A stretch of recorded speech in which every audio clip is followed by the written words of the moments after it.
Hello, I'm Sandy, and welcome to our training video for hands-on art. So this is for you if you are a new docent, or let's face it, we've had a lot of downtime. For the returning docents, just to brush up and remember what we need to do. So it will be a little bit different this year. We'll have a few changes, and I'll go through that. But first of all, let me just talk about how important this job is. Now, this is not your average volunteer job where you go along on a field trip. This one is kind of high stakes. You have to put in a lot of time and energy, but also you get so much reward out of it. So I think you're really going to love it. Art matters to kids. It's something special to them. Most of their time in school is spent giving the answers that the teacher wants or learning what the teacher wants. In this case, it's a chance for the students to really make something of their own creation and to make all sorts of little decisions as they go and make their art piece. So it's not about producing beautiful pieces of art, but it is about what the kids get out of it, and I think you're going to get so much out of it too. One thing to keep in mind is you do not have to be an artist to be a hands-on art docent. Most of the docents are not. If you can do a stick figure, you're in. Also, there are some basics that are not going to be in this video because every school runs just a little bit differently. So if you have some of the more picky technical questions, please ask your school chair. This year our theme is Art This Way, and that's because we are going to be flexible and there's going to be many ways that we do art this year. Hopefully you'll be allowed into the classroom, probably just you, not with helpers. Sometimes though, the teacher may not feel comfortable with that and they may do the presentation. We may, who knows, the supplies, all those things will be flexible this year. So we thought Art This Way was a fun theme under the circumstances. Let's talk about our philosophy at Hands-on Art. One of the first and most important things that we tell all of our docents is we call ourselves Hands-on Art, but our philosophy is never touch the child's art. As soon as you touch the child's art, it's not really theirs anymore. They know it. They feel like maybe that one little line you did is what made it right. So if you want to demonstrate for a child on, the paper towel next to their paper, that is 100% fine. But we don't touch the child's art. We really want them to do it. And if you have a teacher or somebody else that's inclined to do that, it's nice if you can discourage that. This is another one of our main philosophies is no judgment. And that even is the good kind. So we don't want you to go up to a child who has just created an art project and they say, oh, is it good? Is it good? And you say, yes, yours is beautiful, Johnny. And then all the other kids at the table are like, well, is mine good too? Is mine good too? So it creates a little bit of a thing because all the kids' ears perk up when you declare something good or bad. So we try to avoid that. It's hard. Every once in a while we mess up and we tell the child that their art is good. If you do that, it's fine. You just have to tell all the other kids in the class the same kind of message. And you probably don't have time for that. So keep that in mind. And it goes for you too. So when you produce your art, it is not a good example for you to show what you've done and then say, oh, but it's not any good, or I'm not a good artist. You need to set an example for the child and accept your art for what it is.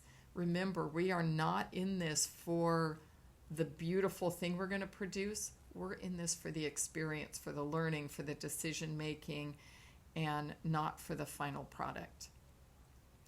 Also, when we're talking about a child's piece of art, just be a little bit careful because it's better to ask questions than make declarations. Sure enough, you'll, oh, I love your bunny, and you'll find out it's not a bunny, it's a dog. So just be careful when you make judgments about it. Also, I think I've said this already twice, it's about the experience, not the outcome. So I'm going to cut this little bit out. Stick to the lesson. So if the lesson is about, Picasso, let's not let the kids make Mickey Mouse. You can always tell them they can do that on their own time, but we're going to go to the lesson. It's also not a time for you to create your own thing. You can't go, today's about tigers, but I really like lions better. I'm going to teach that. We go through a lot of trouble to come up with the projects that we do. We do a lot of screening and trying, and we don't want a docent just going out and recreating the wheel, so to speak. Another thing that we really want to make sure everybody knows is that it is much better, and we really only want you to teach after you try. Now, when we were able to do workshops, we would say you could not teach unless you went to the workshop and did the project. Now that we are doing these at home, we really want you to do the project at home. It might seem like the easiest project that you can imagine, but you will find that when you do it, you'll find out what's tricky about it. You'll find out the little bits that you don't actually know. So please take the time and do the project on your own. You will learn something, I promise. Also, one thing to remind everyone is the projects are proprietary, meaning we don't want you to take them to church or Boy Scouts or Girl Scouts or some other place and teach them. The artists who came up with these are kind of selling their idea to us, and they don't want, when another school district does it, for that child to be like, oh, I did this already. And so we just keep it proprietary. We only do it in the classroom, and that's, the classroom that we are supposed to do it in. So for some secrets to success in being a docent, we need to do things a little bit differently than we did before, but for sure, we still need to do our research. We need to watch our video. We need to read up. Know more than you need to know before you go in the classroom. So if you are, teaching about a particular artist or whatever it is, know more, because it'll build your confidence. You'll do a better job explaining to the kids if you feel very good about your content. Of course, make sure you try it. I don't know if you'll be able to do this year because we won't be doing a lot of paint, but I like to tell docents to spy on the drying rack. So if the class before you leaves their art in the art room, go check it out. See what went right, what didn't go right, and you might alter the way you teach it if you see how it went. Also, try to think of a hook. Every kid, all the kids are different ages, so what works for one classroom won't be the same as for another, but see if you can find something to draw them in.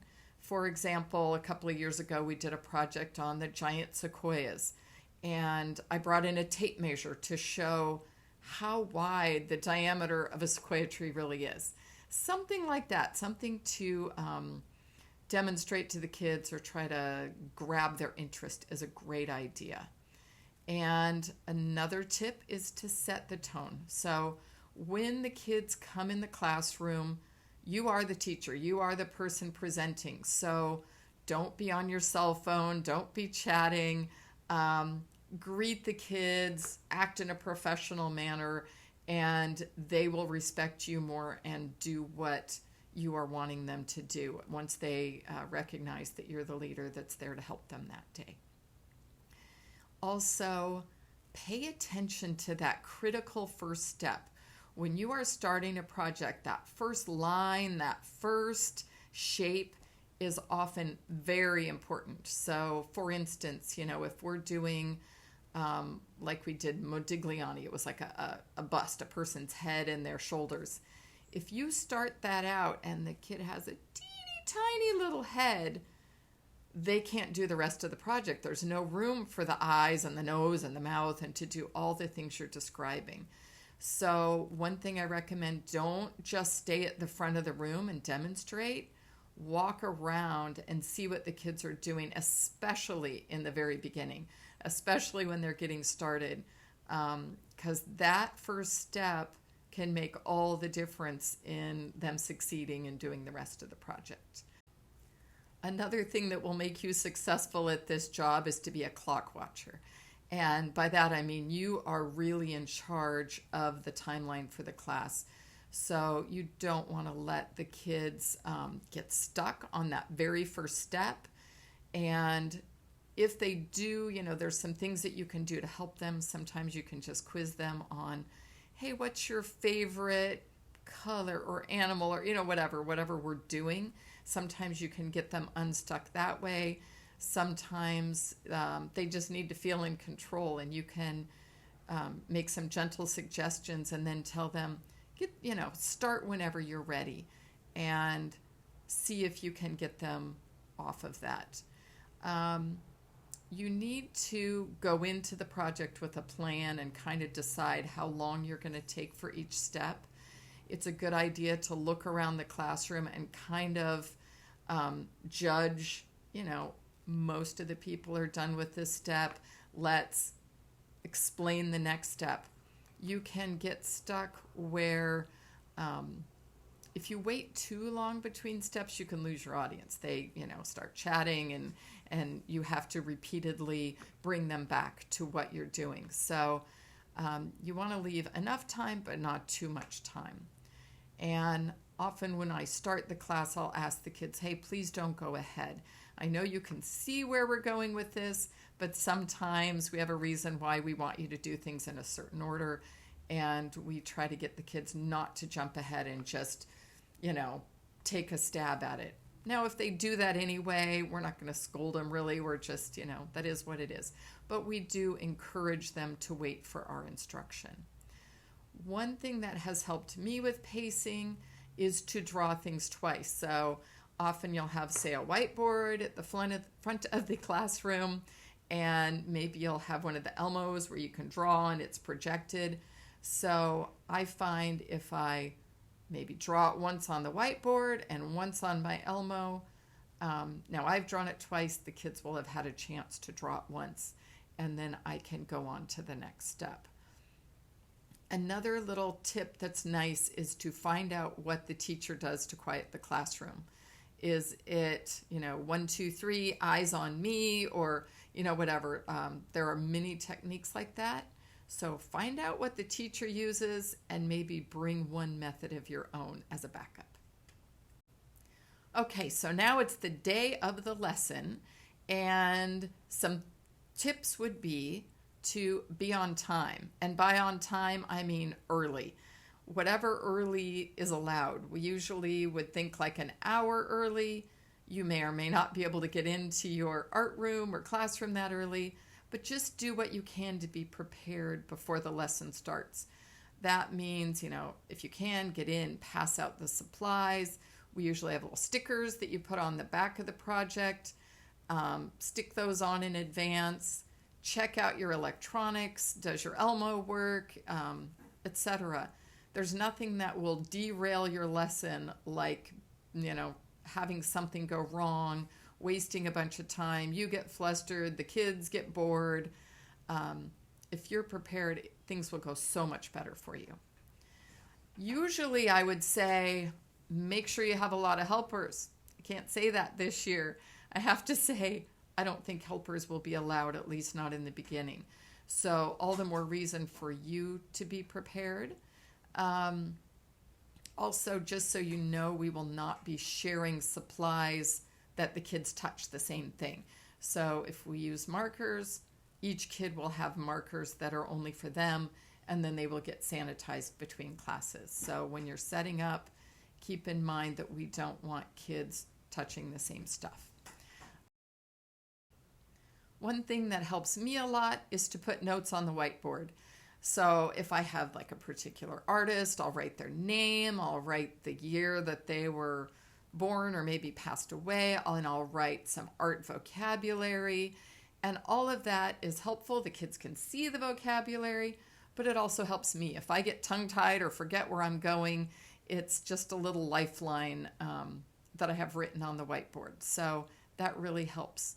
I already said this, make sure the electronics are on your side, and also invoke the golden rule before you leave your art room or your art cart, whatever you're doing. Make sure that you leave it really nice for the next person.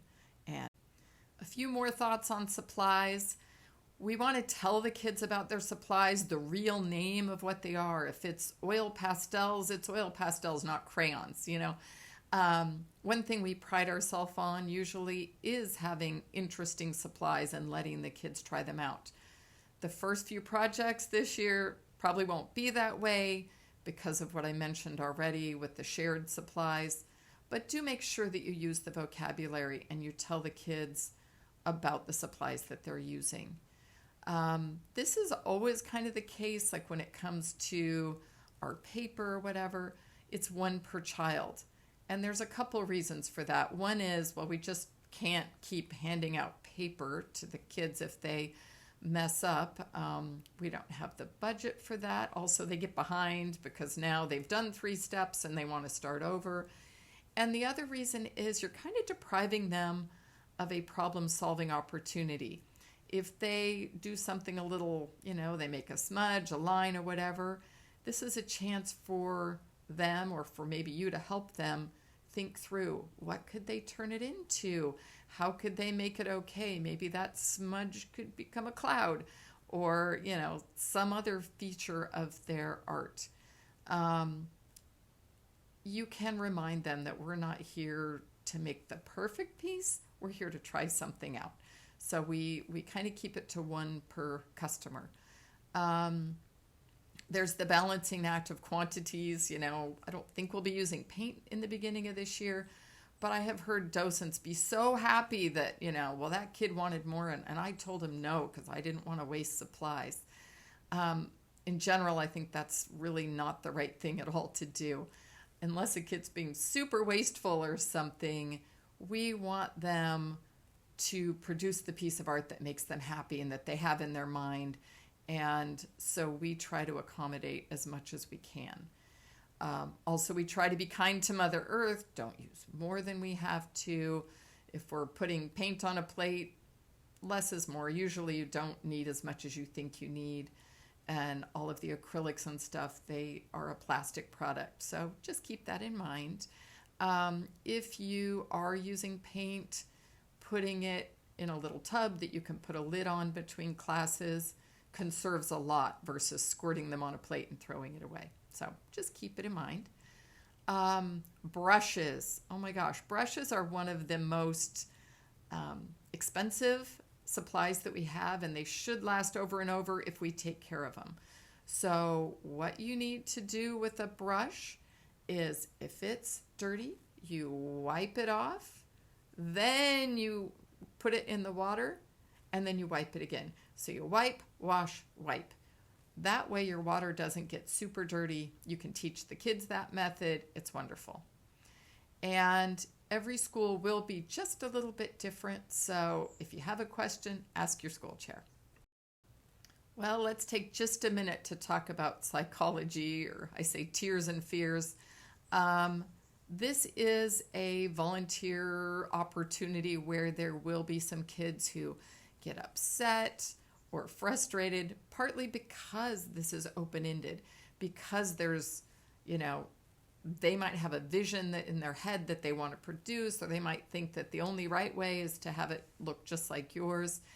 And it is natural for them to get a little frustrated, but you can really help them out by prefacing your project by reminding them that this is the first time we're trying this and that we're just trying it.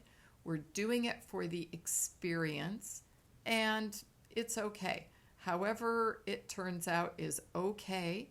They can try it again at home if they need to, but the final product is really not super important when we're doing this. We're giving it a try.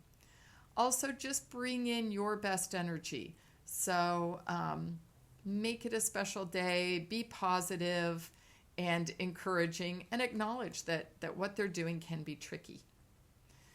Also, say yes to copying. I know the kids are taught copying is bad and we shouldn't do it. This is a time where copying is actually what we want them to do a lot. We want them to give it a try to copy what we're doing. And that is how master artists learn. They copy each other. They learn the techniques, and then they go off and do their own thing. And then a quick word on erasing. There are some people that say, no, never give a kid an eraser. There's no mistakes. I personally find that a recipe for frustration. So I like to allow kids to erase, but there are kids who will never be happy, erase so much that they put a hole in their paper. So you have to kind of look out for that. If you have a kid that's really never going to be happy with their work, then you need to encourage them to just move on and not keep erasing. Otherwise, you get behind and you end up with a hole in your paper. All right. Are there mistakes in art? Well, some people say there aren't. I kind of think there are, because we often mean to do something and we don't achieve exactly what we want, so it feels like a mistake. But I think instead of saying there's no mistakes in art, you say it's okay to make mistakes in art. That's how we learn. It's fine. There will be no grades on these papers, and that's how we learn. So it's okay to make mistakes in art. But if we just say that there aren't any, maybe we aren't really hearing what the kids are concerned about, or maybe we actually lose an opportunity to teach them how to do something, an aha moment. If we just say, oh, it's all fine, but we let's pretend their shadows go two different directions, then we aren't really teaching them a basic thing about art. So what you need to do is show them, but it's fine. Whatever they did, we're not going to care. We just do want to learn. One technique that I have done in the past is to take docent art when we all went to workshops, or you can do 2 pieces of art yourself, now that we're doing it on our own, and hold them up and say, which is the right piece of art? And the kids will be like, oh, like maybe they'll pick a piece or not. But the kids who have been around the block a couple of times will say they're both right. So try to get the kids away from thinking that there's only one right way to do it.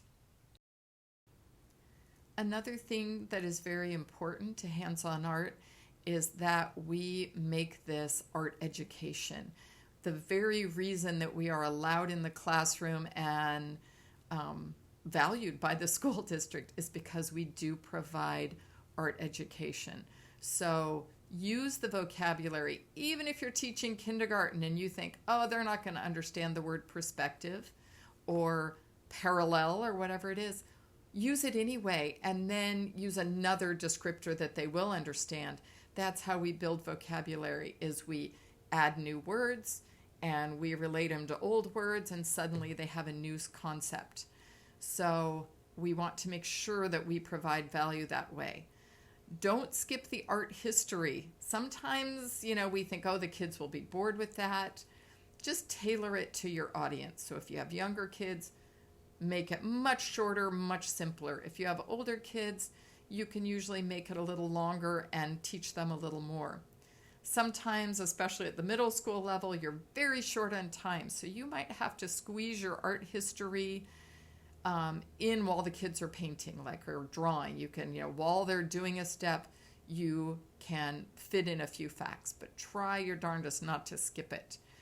I like to use the words like tricking your eye or making magic. You can teach kids, in the examples here that you see, we're showing kids how to trick your eye into thinking that you're seeing something off in the distance when really it's just all the same flat piece of paper. So that's kind of a term that they like.